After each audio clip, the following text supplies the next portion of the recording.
याकूब तो कनान देश में रहता था, जहाँ उसका पिता परदेसी होकर रहा करता था। और याकूब के वंश का वृत्तांत यह है कि यूसुफ 17 वर्ष का होकर भाइयों के संग भेड़ बकरियों को चराता था, और वह लड़का अपने पिता की पत्नी बिल्हा और जिप्पा के पुत्र के संग रहा करता था, और उनकी बुराइयों का समाचार अपने पिता के पास पहुंचाया करता था। और इज़राइल अपने सब पुत्रों से बढ़ के यूसुफ से प्रीति रखता था, क्योंकि वह उसके बुढ़ापे का पुत्र था, और उसने उसके लिए रंग बिरंगे अंगरखा बनवाए। सो जब उसके भाइयों ने देखा कि हमारा पिता हम सब भाइयों से अधिक उसी से प्रीति रखता है, तब वे उससे बैर रखने लगे और उसके साथ ठीक तौर से बात भी नहीं करते थे। और यूसुफ ने एक स्वप्न देखा और अपने भाइयों से उनका वर्णन किया। तब वे उससे और भी द्वेष करने लगे, और उसने उनसे कहा, जो स्वप्न में देखा सो सुनो। हम लोग खेत में पुले बांध रहे हैं, और क्या देखता हूँ कि मेरा पुला उठकर सीधा खड़ा हो गया। तब तुम्हारे पुलों ने मेरे पुले को चारों ओर से घेर लिया और उसे दंडवत किया। तब उसके भाइयों ने उससे कहा, क्या सचमुच तू हमारे ऊपर राज करेगा? वह सचमुच तू हम पर प्रभुता करेगा? सो वे उसके स्वप्नों में उसकी बातों के कारण उससे और भी अधिक बैर करने लगे।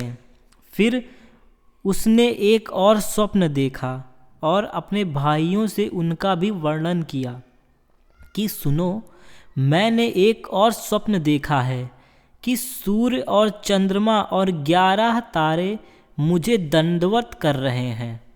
यह स्वप्न उसने अपने पिता और भाइयों से वर्णन किया। तब उसके पिता ने उसको दपट के कहा, यह कैसा स्वप्न है जो तूने देखा?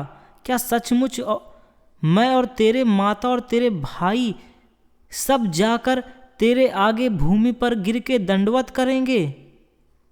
उसके भाइयों तो उससे डाह करते थे, और उसके पिता ने उसके उस वचन को स्मरण रखा, और उसके भाई अपने पिता की भेड़ बकरियों को चराने के लिए सेम को गए। तब इज़राइल ने यूसुफ से कहा, तेरे भाई जो शकेम ही में भेड़ बकरियां चरा रहे होंगे, सो जा, मैं तुझे उसके पास भेजता हूँ। उसने उससे कहा, जो आज्ञा, मैं हाजिर हूँ।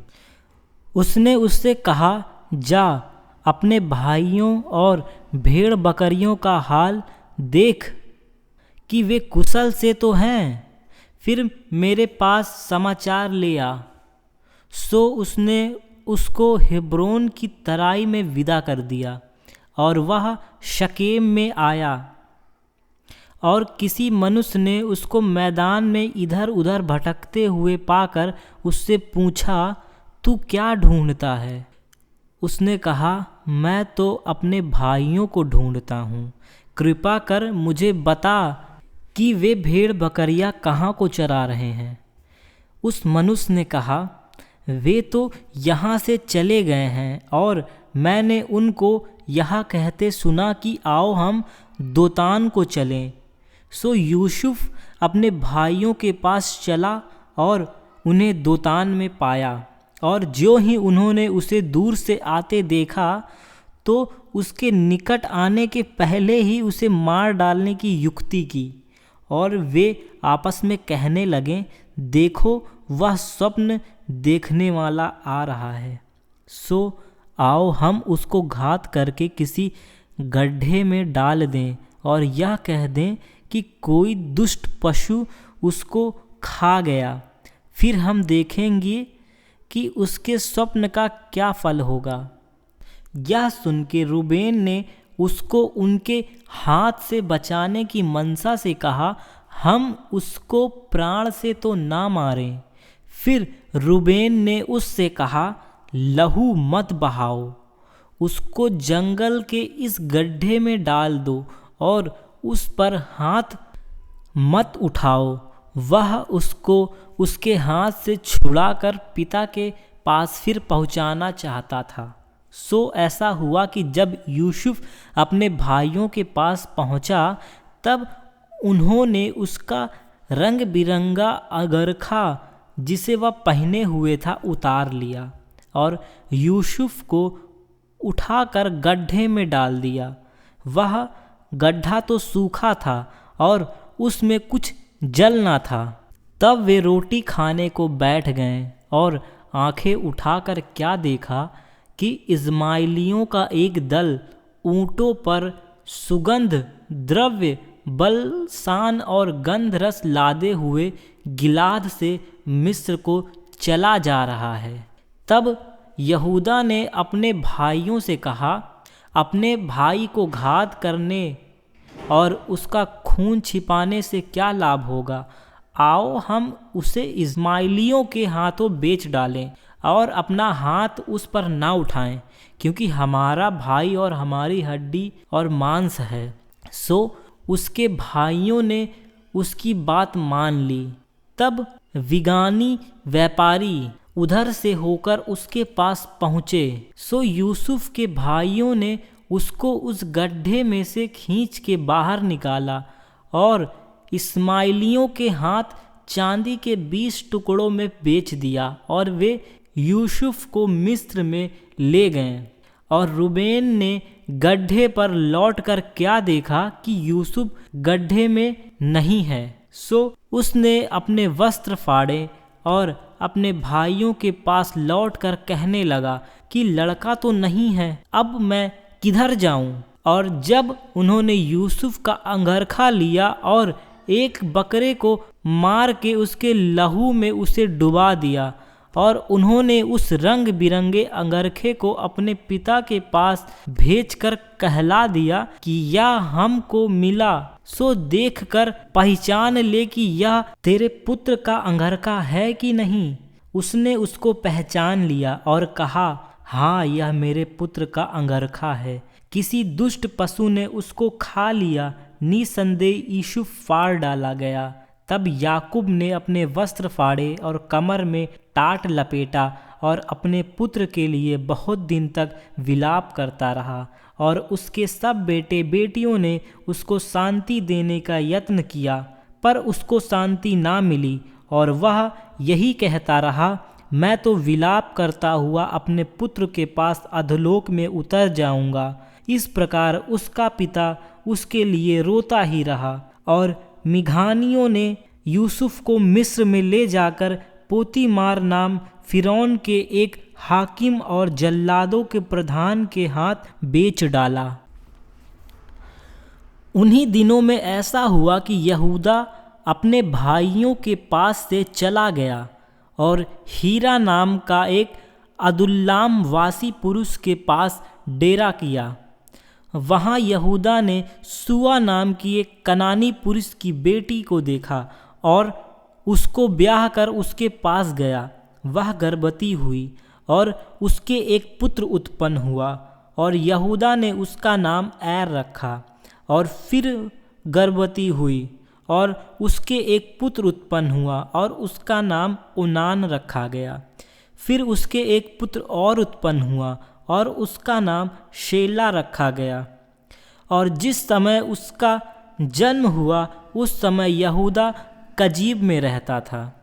और यहूदा ने तमार नाम एक स्त्री से अपने जेठ एर का विवाह कर दिया। परंतु यहूदा का जेठ एर यहोवा के लेखे में दुष्ट था, इसलिए यहोवा ने उसको मार डाला। तब यहूदा ने ओनान से कहा, अपनी भौजाई के पास जा और उसके साथ देवर का धर्म पूरा करके अपने भाई के लिए संतान उत्पन्न कर। ओनान तो जानता था कि संतान तो मेरी ना ठहरेगी। सो ऐसा हुआ कि जब वह अपनी भौजाई के पास गया, तब उसने भूमि पर वीर गिराकर नाश किया, जिससे ऐसा ना हो उसके भाई के नाम से वंश चले। यह काम जो उसने किया उसे यहोवा अप्रसन्न हुआ और उसने उसको भी मार डाला। तब यहूदा ने इस डर के मारे कि कहीं ऐसा ना हो कि अपने भाइयों की नाई शेल्ला भी मरे, अपनी बहू तमार से कहा, जब तक मेरा पुत्र शेल्ला सियान ना हो तब तक अपने पिता के घर में विधवा की बैठी रह। सो तमार अपने पिता के घर में जाकर रहने लगी। बहुत समय के बीतने पर यहूदा की पत्नी जो सुआ की बेटी थी सो मर गई। फिर यहूदा शोक से छूटकर अपने मित्र हीरा अदुल्लाम वासी समेत अपनी भेड़ बकरियों का ऊन कतराने के लिए तीमनाथ को गया। और तमार को यह समाचार मिला कि तेरा ससुर अपनी भेड़ बकरियों का ऊन कतराने के लिए तीमनाथ को जा रहा। तब उसने यह सोचकर कि शेल्ला सियान तो हो गया, पर मैं उसकी स्त्री न होने पाई, अपना विधवापन का पहनावा उतारा और घूंघट डालकर अपने को ढांप लिया और अनैम नगर के फाटक के पास जो तीमनाथ के मार्ग में है जा बैठी। जब यहूदा ने उसको देखा उसने उसको वैसा समझा, क्योंकि वह अपना मुंह ढांपे हुई थी, और वह मार्ग से उसकी ओर फिरा और उससे कहने लगा, मुझे अपने पास आने दे, क्योंकि उसे यह मालूम न था कि वह उसकी बहू है। और वह कहने लगी कि यदि मैं तुझे अपने पास आने दूं तो तू मुझे क्या देगा? उसने कहा, मैं अपनी बकरियों में से एक बकरी का बच्चा तेरे पास भेजूंगा। तब उसने कहा, भला उसके भेजने तक क्या तू हमारे पास कुछ रहन रख जाएगा? उसने कहा, मैं तेरे पास क्या रहन रख जाऊं? उसने कहा, अपनी मुहर और बाजूबंद और अपने हाथ की छड़ी। तब उसने उसको वे वस्तुएं दे दी और उसके पास गया और वह उससे गर्भवती हुई। तब वह उठकर चली गई और अपना घूंघट उतार के अपना विधवापन का पहरावा फिर पहन लिया। तब यहूदा ने बकरी का बच्चा अपने मित्र उस अदुल्लाम वासी के हाथ भेज दिया। फिर वह रहन रखी हुई वस्तु उस स्त्री के हाथ से छुड़ाने आया, पर वह स्त्री उसको ना मिली। जब उसने वहाँ के लोगों से पूछा कि वह देवदासी जो अनैम के मार्ग की एक ओर बैठी थी वह कहाँ है, उसने कहा, यहाँ तो कोई देवदासी ना थी। सो उसने यहूदा के पास लौट के कहा, मुझे वह नहीं मिली। और उस स्थान के लोगों ने कहा कि यहाँ तो कोई देवदासी ना थी। तब यहूदा ने कहा, अच्छा, वह बंधक उसके पास रहने दे, नहीं तो हम लोग तुच्छ गिने जाएंगे। देख, मैंने बकरी का यह बच्चा भेज दिया, पर वह मुझे नहीं मिली। और 3 महीने के पीछे यहूदा को यह समाचार मिला कि तेरी बहू तमार ने व्यभिचार किया है, वरन वह व्यभिचार से गर्भवती भी हो गई है। तब यहूदा ने कहा, उसको बाहर ले आओ कि वह जलाई जाए। जब उसे बाहर निकाल रहे थे तब उसने अपने ससुर के पास यह कहला भेजा कि जिस पुरुष की ये वस्तुएं हैं उसी से मैं गर्भवती हुई हूँ। फिर उसने यह भी कहलाया कि पहचान तो सही कि यह मुहर और बाजूबंद और छड़ी किसकी है। यहूदा ने उसे पहचान कर कहा, वह तो मुझसे कम दोषी है, क्योंकि मैंने उसे अपने पुत्र शेल्ला को ना ब्याह दिया और उसने उससे फिर कभी प्रसंग ना किया। जब उसके जनने का समय आया तब यह जान पड़ा कि उसके गर्भ में जुड़वा बच्चे हैं, और जब वह जनने लगी तब एक बालक ने हाथ बढ़ाया और धाय ने लाल सूत लेकर उसके हाथ में यह कहते हुए बांध दिया कि पहला यही उत्पन्न हुआ। जब उसने हाथ समेट लिया तब उसका भाई उत्पन्न हो गया। जब उस धाय ने कहा, तू क्यों बरबस निकल आया, इसलिए उसका नाम पेरेस रखा गया। पीछे उसका भाई जिसके हाथ में लाल सूत बंधा था उत्पन्न हुआ और उसका नाम जेराह रखा गया। जब यूसुफ मिस्र में पहुंचाया गया तब पोतीपर नाम एक मिस्री जो फिरौन का हाकिम और जल्लादों का प्रधान था, उसने उसको इस्माइलियों के हाथ से जो उन्हें वहां से ले गए थे मोल लिया। और यूसुफ अपने मिस्री स्वामी के घर में रहता था और यहोवा उसके संग था, सो वह भाग्यवान पुरुष हो गया। और यूसुफ के स्वामी ने देखा कि यहोवा उसके संग रहता है और जो काम वह करता है उसको यहोवा उसके हाथ से सफल कर देता है। तब उसकी अनुग्रह की दृष्टि उस पर हुई और वह उसकी सेवा टहल करने के लिए नियुक्त किया गया। फिर उसने उसको अपने घर का अधिकारी बना के अपना सब कुछ उसके हाथों में सौंप दिया।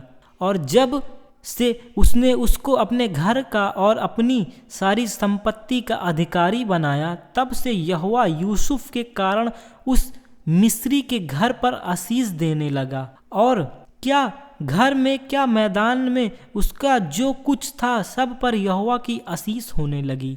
जो उसने अपना सब कुछ यूसुफ के हाथ में यहाँ तक छोड़ दिया कि अपने खाने की रोटी को छोड़ वह अपनी संपत्ति का हाल कुछ न जानता था। और यूसुफ सुंदर और रूपवान था। इन बातों के पश्चात ऐसा हुआ कि उसके स्वामी की पत्नी ने यूसुफ की ओर आंख लगाई और कहा, मेरे साथ सो। पर उसने अस्वीकार करते हुए अपने स्वामी की पत्नी से कहा, सुन, जो कुछ इस घर में है मेरे हाथ में है, उसे मेरा स्वामी कुछ नहीं जानता और उसने अपना सब कुछ मेरे हाथ में सौंप दिया। इस घर में मुझसे बड़ा कोई नहीं है और उसने तुझे छोड़ जो उसकी पत्नी है मुझसे कुछ नहीं रख छोड़ा। सो भला मैं ऐसी बड़ी दुष्टता करके परमेश्वर का अपराधी क्यों बनूं? और ऐसा हुआ कि वह प्रतिदिन यूसुफ से बातें करती रही, पर उसने उसकी ना मानी कि उसके पास लेटे व उसके संग रहे। एक दिन क्या हुआ कि यूसुफ अपना काम काज करने के लिए घर में गया और घर के सेवकों में से कोई भी घर के अंदर ना था। तब उस स्त्री ने उसका वस्त्र पकड़कर कहा, मेरे साथ सो। पर वह अपना वस्त्र उसके हाथ में छोड़कर भागा और बाहर निकल गया। यह देखकर कि वह अपना वस्त्र मेरे हाथ में छोड़कर भाग गया, उस स्त्री ने अपने घर के सेवकों को बुलाकर कहा, देखो, वह एक इब्री मनुष्य को हमारा तिरस्कार करने के लिए हमारे पास ले आया। वह तो मेरे साथ सोने के मतलब से मेरे पास अंदर आया था और मैं ऊंचे स्वर से चिल्ला उठी और मेरी बड़ी चिल्लाहट सुनकर वह अपना वस्त्र मेरे पास छोड़कर भाग गया। और वह उसका वस्त्र उसके स्वामी के घर आने तक अपने पास रखे रही। तब उसने उससे इस प्रकार की बातें कहीं कि वह इब्री दास जिसको तू हमारे पास ले आया, सो मुझसे हंसी करने के लिए मेरे पास आया था। और जब मैं ऊंचे स्वर से चिल्ला उठी तब वह अपना वस्त्र मेरे पास छोड़कर बाहर भाग गया। अपनी पत्नी की यह बातें सुनकर कि तेरे दास ने मुझसे ऐसे काम किए, यूसुफ के स्वामी का कोप भड़का और यूसुफ के स्वामी ने उसको पकड़कर बंदी गृह में जहाँ राजा के कैदी बंद थे डलवा दिया। सो वह उस बंदी गृह में रहने लगा। पर यहोवा यूसुफ के संग संग रहा और उस पर करुणा की और बंदी गृह के दरोगा के अनुग्रह की दृष्टि उस पर हुई। सो बंदी गृह के दरोगा ने उन सब बंधुओं को जो कारागार में थे यूसुफ के हाथ में सौंप दिया और जो काम वे करते थे वह उसी की आज्ञा से होता था। बंदी गृह के दरोगा के वश में जो कुछ था, क्योंकि उसको कोई भी वस्तु देखनी ना पड़ती थी, इसलिए कि यहोवा यूसुफ के साथ था और जो कुछ वह करता था यहोवा उसको उसमें सफलता देता था। इन बातों के पश्चात ऐसा हुआ कि राजा के पिलानेहार और पकानेहार ने अपने स्वामी का कुछ अपराध किया। तब फिरौन ने अपने उन दोनों हकीमों पर अर्थात पिलानेहार के प्रधान और पकानेहार के प्रधान पर क्रोधित होकर उन्हें कैद करके जल्लादों के प्रधान के घर में उसी बंदी गृह में जहाँ यूसुफ बंद हुआ था डलवा दिया। तब जल्लादों के प्रधान ने यूसुफ के हाथ सौंपा और वहाँ उनकी सेवा टहल करने लगा। सो वे कुछ दिन तक बंदी गृह में रहे और मिस्र के राजा का पिलानेहार और पकानेहार जो बंदी गृह में बंद थे, उन दोनों ने एक ही रात में अपने होनेहार के अनुसार स्वप्न देखा। बियान को जब यूसुफ उनके पास अंदर गया तब उन पर दृष्टि की तो क्या देखा कि वे उदास हैं। सो उसने फिरौन के उन हकीमों से जो उसके साथ उसके स्वामी के घर के बंदी गृह में थे पूछा कि आज तुम्हारे मुंह क्यों उदास हैं। उन्होंने उससे कहा, हम दोनों ने स्वप्न देखा है और उनके फल का बताने वाला कोई भी नहीं। यूसुफ ने उनसे कहा, क्या सपनों का फल कहना परमेश्वर का काम नहीं? मुझे अपना अपना स्वप्न बताओ। तब पिलानेहारों का प्रधान अपना स्वप्न यूसुफ को यूं बताने लगा कि मैंने स्वप्न में देखा कि मेरे सामने दाख लता है और उस दाख लता में 3 डालियां और उनमें मानो कलियां लगी हैं और वे फूली और उनके गुच्छों में दाख लगकर पक गईं और फिरौन का कटोरा मेरे हाथ में था। सो मैंने उन दाखों को लेकर फिरौन के कटोरे में निचोड़ा और कटोरे को फिरौन के हाथ में दे दिया। यूसुफ ने उससे कहा, इसका फल यह है कि 3 डालियों का अर्थ 3 दिन। सो अब से 3 दिन के भीतर तेरा सर ऊंचा करेगा और फिर से तेरे पद पर तुझे नियुक्त करेगा और तू पहले की नाई फिरौन का पिलानेहार होकर उसका कटोरा उसके हाथ में फिर दिया करेगा। सो जब तेरा भला हो जाए तब मुझे स्मरण करना और मुझ पर कृपा करके फिरौन से मेरी चर्चा चलाना और इस घर से मुझे छुड़वा देना, क्योंकि सचमुच इब्रियों के देश से मुझे चुरा कर ले आए हैं और यहाँ भी मैंने कोई काम नहीं किया, कोई भी ऐसा काम नहीं किया जिसके कारण मैं इस कारागार में डाला जाऊं। यह देखकर कि उसके स्वप्न का फल अच्छा निकला, पकानेहार के प्रधान ने यूसुफ से कहा, मैंने भी स्वप्न देखा है। वह यह है, मैंने देखा कि मेरे सिर पर सफ़ेद रोटी की 3 टोकरियां हैं और ऊपर की टोकरी में फिरौन के सब प्रकार की पकी पकाई वस्तुएं हैं और पक्षी मेरे सिर पर की टोकरी में से उन वस्तुओं को खा रहे हैं। यूसुफ ने कहा, इसका फल यह है कि 3 टोकरियां का अर्थ 3 दिन है। सो अब से 3 दिन के भीतर फिरौन तेरे सिर कटवा कर तुझे एक वृक्ष पर टंगवा देगा और पक्षी तेरे मांस को नोच नोच कर खाएंगे। और तीसरे दिन फिरौन का जन्मदिन था। उसने अपने सब कर्मचारियों की जेवनार की और उसने पिलानेहार के प्रधान और पकानेहार के प्रधान दोनों को बंदी गृह से निकलवाया और पिलानेहार के प्रधान को जो पिलानेहार के पद पर फिर से नियुक्त किया और वह फिरौन के हाथ में कटोरा देने लगा, पर पकानेहार के प्रधान को उसने टंगवा दिया, जैसा कि यूसुफ ने उसके सपनों का फल उनसे कहा था। फिर भी पिलानेहार के प्रधान ने यूसुफ को स्मरण ना रखा, परंतु उसे भूल गया।